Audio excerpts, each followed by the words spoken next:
सियासत की पिच पर जब हवा का रुख बदलता है तो नेताओं के बयान भी गिरगिट की तरह रंग बदलने लगते हैं। लेकिन इस बार तो मामला संघ प्रमुख मोहन भागवत का है। जी हाँ, वही संघ प्रमुख जो कल तक जेनजी यानी आज के युवाओं को जरा संभल कर चलने की सलाह दे रहे थे, आज वही भागवत जी अचानक से युवाओं के सबसे बड़े हमदर्द बनकर सामने खड़े हो गए हैं। आखिर ऐसा क्या हो गया कि संघ प्रमुख को अचानक युवा क्रांति की महक आने लगी? क्या ये जेनजी से सच्चा प्यार है या फिर बीजेपी के घटते वोट बैंक की छटपटाहट है?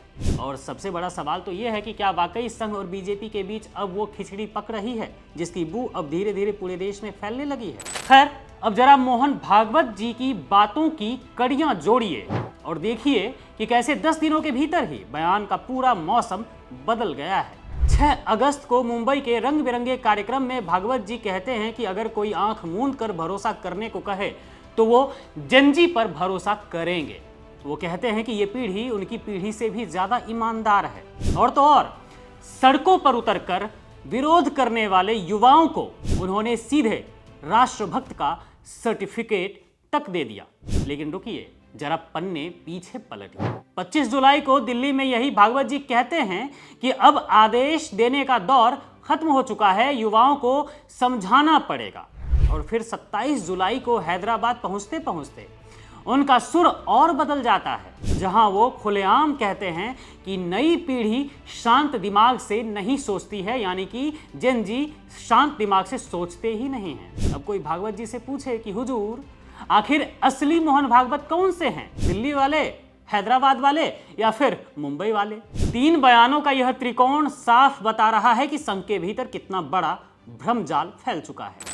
और यही भ्रमजाल बीजेपी और संघ के बीच की उस खाई को उजागर भी कर रहा है जो अब छुपाए छुप नहीं रहा है। एक तरफ बीजेपी सरकार युवाओं पर लाठियां भांज रही होती है, पेपर लीक पर चुप बैठ जाती है, धर्मेंद्र प्रधान के इस्तीफे की मांग होती है तो कहती है कि हम इस्तीफा नहीं देंगे, प्रदर्शनकारी युवाओं को राष्ट्र विरोधी ताकतें बता देते हैं, रोजगार के नाम पर चुप्पी साधे रहते हैं मोदी शाह। और दूसरी तरफ संघ प्रमुख युवाओं की तारीफ के कसीदे पढ़ रहे हैं। यह अलग अलग धुरी पर चलना साफ इशारा कर रहा है कि बीजेपी और संघ में ऑल इज बिल्कुल भी नॉट वेल।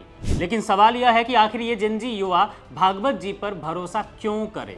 जिस पीढ़ी को आप 10 ही दिन में 3 बार अलग अलग चश्मे से देखते हैं, वो आप पर एतबार कैसे कर सकती है? खबरें तो यह भी है कि भागवत जी इसी अगस्त के आखिरी महीने में अमेरिका जा रहे हैं, वहां रहने वाले भारतीय जेनजी को साधने। अब सोचिए जरा, देश के युवा रोजगार की मांग को लेकर सड़कों पर पिट रहे हैं और संघ प्रमुख चले हैं 7 समंदर पार युवाओं का दिल जीतने। यह सवाल उठना तो लाजमी है कि क्या वाकई बीजेपी और संघ के बीच कोई कोल्ड वॉर चल भी रहा है या फिर यह भी एक सोची समझी नौटंकी का ही हिस्सा है, ताकि मोदी सरकार की नाकामियों जैसे पेपर लीक, बेरोजगारी और भर्ती घोटालों से युवाओं का ध्यान भटकाया जा सके। एक तरफ मोदी सरकार युवाओं के भविष्य से खिलवाड़ कर रही है और दूसरी तरफ संघ मसीहा बनने का नाटक कर रहा है। पर साहब, यह आज की पीढ़ी है, यह जेनजी है। यह सिर्फ सवाल नहीं पूछती है बल्कि तर्कों से खोखले दावों की धज्जियां भी उड़ा देती है। अब देखना यह होगा कि बयानों की इस नौटंकी से बीजेपी और संघ युवाओं का भरोसा जीत पाते हैं, जो कि लग नहीं रहा है, या फिर यह दोहरी राजनीति उनकी ही लुटिया और भी ज्यादा डुबोने का काम करेगी।